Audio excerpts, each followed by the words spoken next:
Welcome back to another out of this world story from our Aichi Stories channel. My fiance told her friends his money is the best part of him. I humiliated her and made sure she never got a penny. Before I get into my actual narration, I need to provide some background. I am 29 years old now with an MBA and a very cushy position in my father's company. I know this makes me sound like some kind of snobby rich kid, but hear me out. Growing up, we really weren't doing well. We struggled a lot, and the family was in serious debt.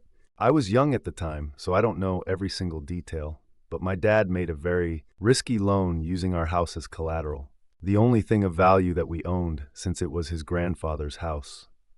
That loan was what helped him start up his business, and despite a rocky start, things have gotten so good. It wasn't fun when it was happening, but looking back, I'm very grateful that I wasn't born with a silver spoon of my mouth, because I personally think it made me more down to earth. And it also helped me appreciate the value of hard work. It was part of what inspired me to go out and get an MBA, because I wanted to add value to what my father had built. So as much as the son and his father's company makes me sound like an untalented brat benefiting from nepotism, I'll admit I am to some degree. But I know I'm there on merit at the same time. I worked hard and put on my own effort to help the company grow. Because of this, my family is now pretty well often, so am I on a personal level. Because of this, I've become very financially sensible, since I know we never always have had this money, so it's a big blessing. I've been very cautious when it comes to relationships, because I personally feel that you have to make a lot of effort to find people who aren't shallow, and with my money, I think it's just a little bit tougher to know who is there for you and not your bank account. In my mid-20s, when things had really gone into full throttle, I dated a lot. I mean, a lot of them didn't go past the first date. I'd probably say that I only went on a third date a handful of times. I could probably count the number on one hand. Anyway, it was about 2.5 years ago that I met someone, and honestly, she was gorgeous. I saw her smile, and I had to go and say hi to her. I found out that her name was Brianna, not her real name for obvious reasons, and that she was a nurse. I think that made me find her even more attractive, because it's a profession that I really respect. I asked her for her number right there, and that was how things between us started. I've always been very cautious in relationships when I start one. It's with the aim of going the distance. I always try to see whether I can see my wife and someone before I even take things seriously. I think that's why I always try to make sure that my money is at most a quarter of the reason someone is with me. It'd be stupid for me to assume it doesn't make me more of a catch to women, but I don't want to find myself in a relationship with anyone who considers that to be the primary reason they're with me.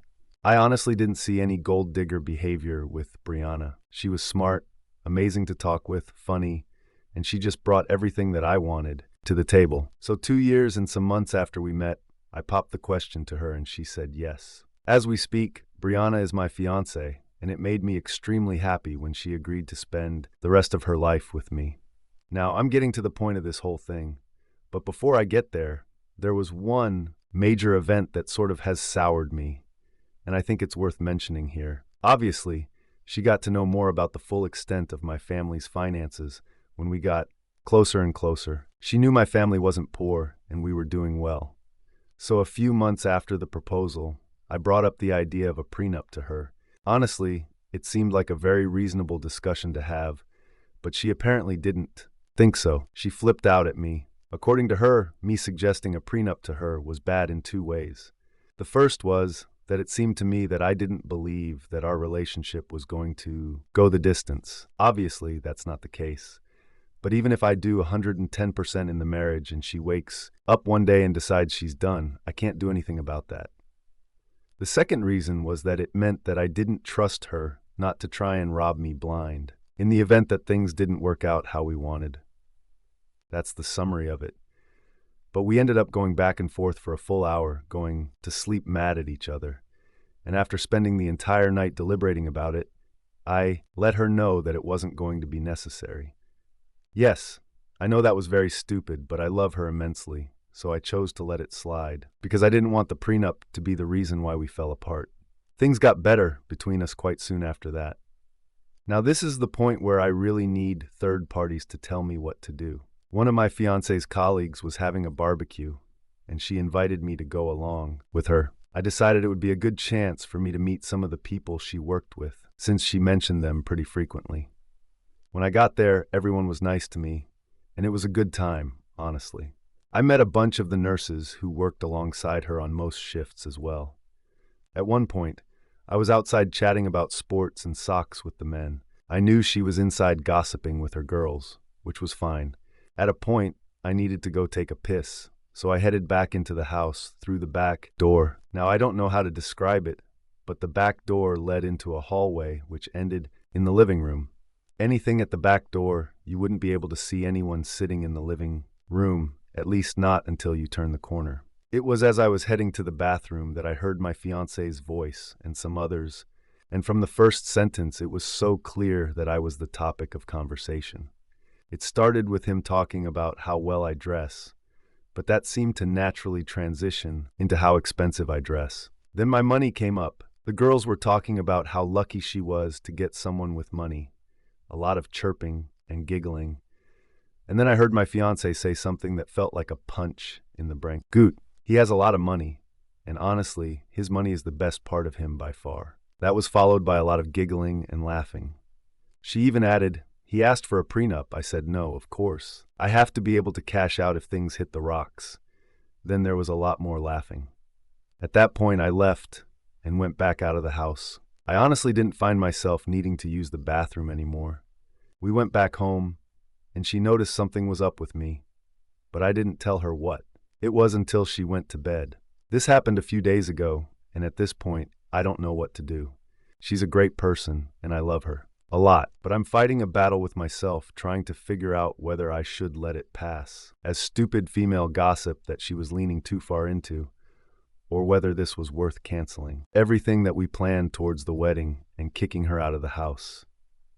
Honestly, I don't know what to do. My mind is telling me to end things, because this was exactly what I never wanted. Somebody who values my money way too much. A few days ago, she was the perfect woman to me, and I hate how quickly that all changed. My heart is telling me to talk to her about it, but honestly, I can't figure it out. I appreciate all and any advice. Edit, I'm seeing a lot of people saying that I should never have compromised on the prenup, and I should have just ended things right there. A lot of you said it in an unnecessarily harsh ways, but I've got thick skin. If I had another chance, I might not have done things differently, but I do agree that I would give someone else the same advice a lot of you are giving me here.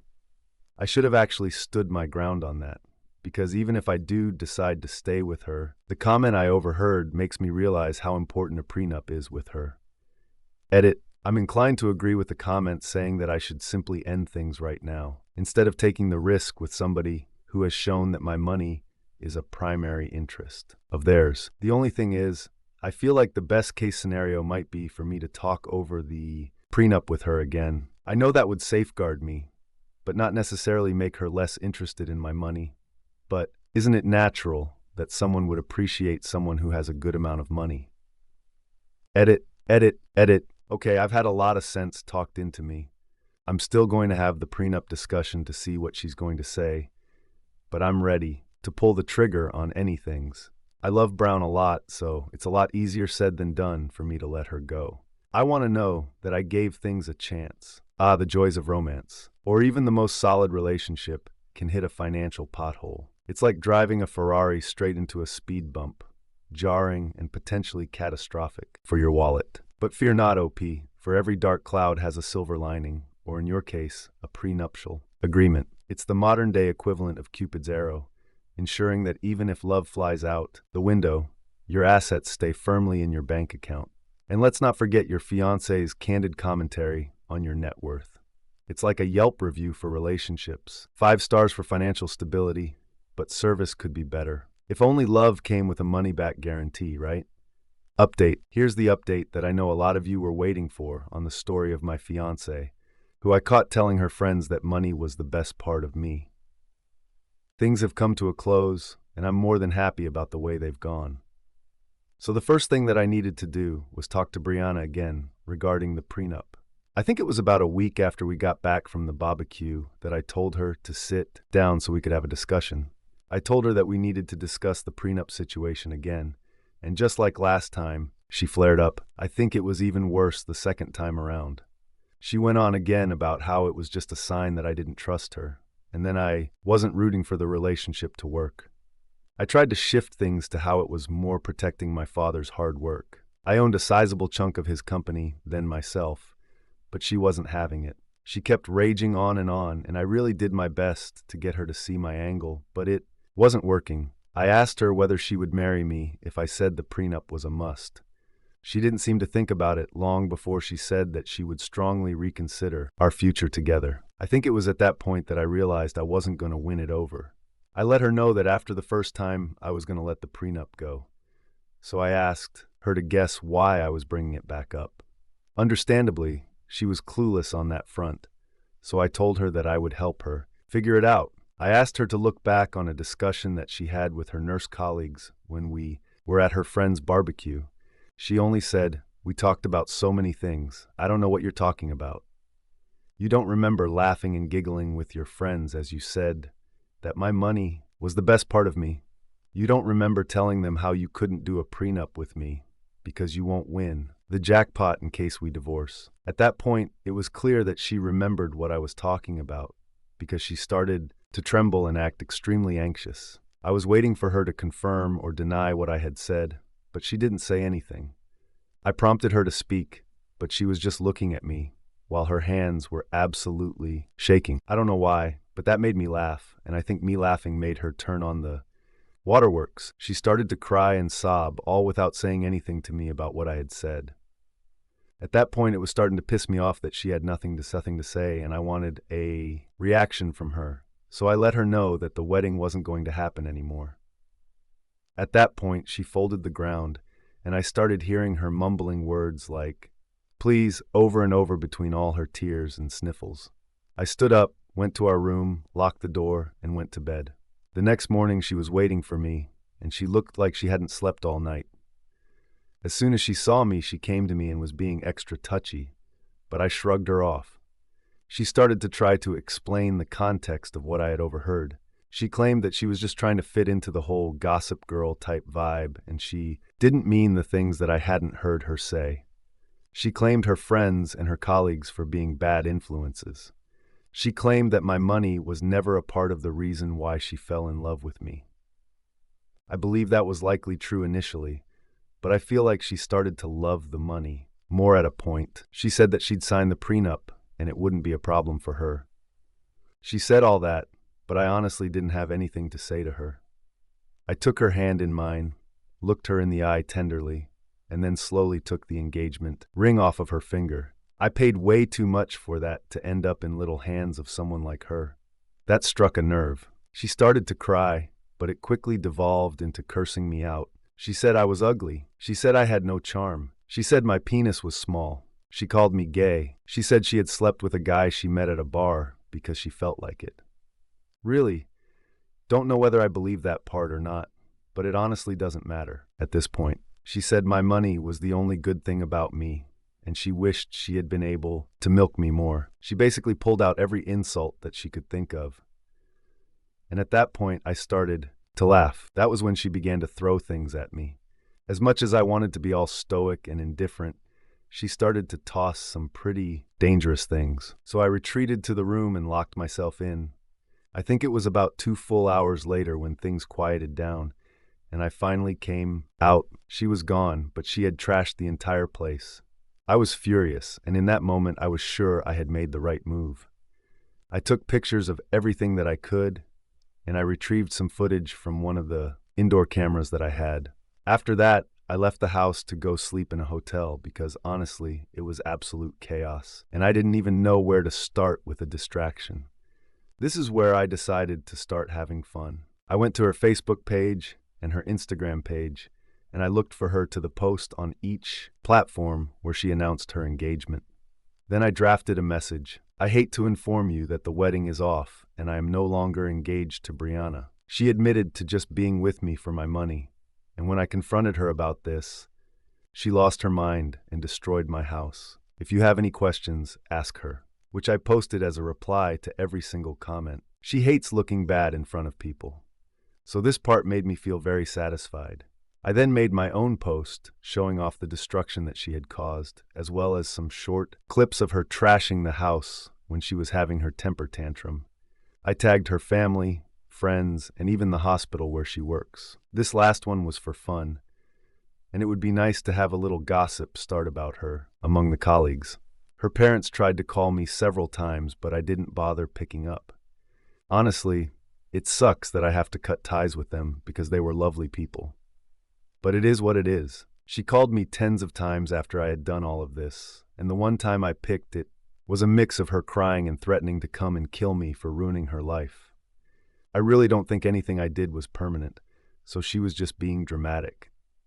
She shattered about how I humiliated her with the short clips that I had posted, and people now call her Brianna of Tarth behind her back because she was acting aggressively in the video. I found that part hilarious. She kept crying about how everyone now looked at her differently. I won't lie that I had a little iota of concern that she would do something crazy because the tantrum she had thrown at home wasn't quite the Brianna I knew. In the end, nothing happened. At least not yet. I called the event planner and told her to cancel everything related to the wedding. That part was heartbreaking to me. I'll admit, but I had to do it. Once that was done, I knew that she and I were done too. The best part for me is the fact that I'm taking her to court to compensate me for destroying my property. I asked her to pay up nicely, but she only called me some unsavory names. I said I don't mind putting her through a little more stress just for the fun of it. She's going to have to pay for a lawyer, miss days off work, and hopefully in the end, having to compensate me for everything that she destroyed. And trust me, it was a lot. As for now, this is still pending, but I have been recording of her being a bull in a china shop, and I've spoken to my lawyer, so there really isn't anything to worry about. She won't be slipping out of this one. There's still a little bit of hurt in my heart, considering that something that I really had my hopes on isn't going to work. But I'm glad I found out the way she saw me sooner than later. I prefer the pain now instead of a lot more pain much later. Anywho, a big thank you to all of you for helping me out, especially with my previous post. I'll be reading all of your comments here, so let me know what you think of how I get back at her. Brief update. Oh, and here's just a little update of anyone who might be reading this post at this point. I was awarded almost $10,000 for all the things that she destroyed in my apartment, including hotel fees because I wasn't able to sleep there, and professional cleaning fees because the entire place was a mess. A smile on my face was huge because there I was taking money from her after our split. I guess she should have been the one with the prenup. From the moment you decided to revisit the prenup conversation, it was clear you were ready to take the reins of this runway train. And when Brianna showed her true colors, well, let's just say you handled the situation with the finesse of a seasoned diplomat or a cunning strategist, depending on how you look at it. Your decision to call off the wedding and air out the dirty laundry on social media was a bold move, my friend, but one that seemed to bring you a sense of closure and, dare I say, a hefty reimbursement for the chaos left in Brianna's wake. And let's not forget your impeccable sense of timing, dropping the bombshell about the canceled wedding while she's dealing with the fallout of her impromptu demolition derby. That's what I call a masterstroke. But perhaps the most satisfying part of this whole deal, the sweet taste of justice served piping hot in the form of nearly $10,000 settlement. It's like the universe saying, hey OP, here's a little something for your troubles. While your heart may still be on the mend, your wallet is looking pretty healthy there. OP, all the best. What do you think of prenups? What would you have done? Thank you for joining us today. Be sure to like and subscribe and hit the notification bell so you don't miss out on our next video. See you next time.